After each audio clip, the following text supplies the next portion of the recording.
अस्सलाम वालेकुम दोस्तों, पाक हेल्थ टिप्स में आप सबको खुश आमदीद। दोस्तों, पिछली वीडियो की तरह आज फिर हम आपके लिए एक मज़ेदार से शरबत की वीडियो लेकर आए हैं। बात करते हैं शरबत बादाम की। छोटे बड़े सभी अफराद बादाम बड़े शौक से खाते हैं। ये इंसानी जिस्म की तमाम तर कुव्वतों का निगहबान है। नज़र, दिमाग और असाब को कमाल तवानाई फराहम करता है, कब्ज को रफा करता है और दिमाग, आंतों और जिस्म की खुश्की को दूर करता है। शदीद गर्मी में शरबत बादाम चंद चम्मच दिल की घबराहट और हिद्दत से बचाते हैं। अशिया मिकदार: बादाम की गिरी 70 ग्राम, रूह क्योड़ा एक छोटी शीशी, चारों मगज 70 ग्राम, पानी 750 ग्राम, चीनी 750 ग्राम।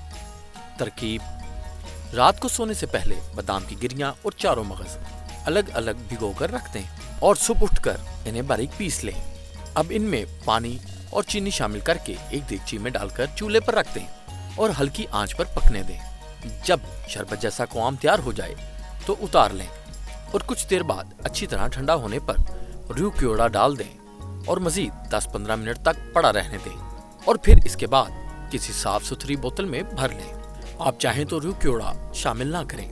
ये इंतहाई खुश ज़ायका और फरहत बख्श मशरूब है जो प्यास की शिद्दत को कम करने के साथ साथ दिल और दिमाग को बेहद तक़वियत देता है। आप इस शरबत को सादा पानी या फिर दूध में मिक्स करके भी पी सकते हैं। दोस्तों, हमारे चैनल को सब्सक्राइब करें और साथ मौजूद बेल आइकन को दबा दें। शेयर करना मत भूलिएगा। शुक्रिया।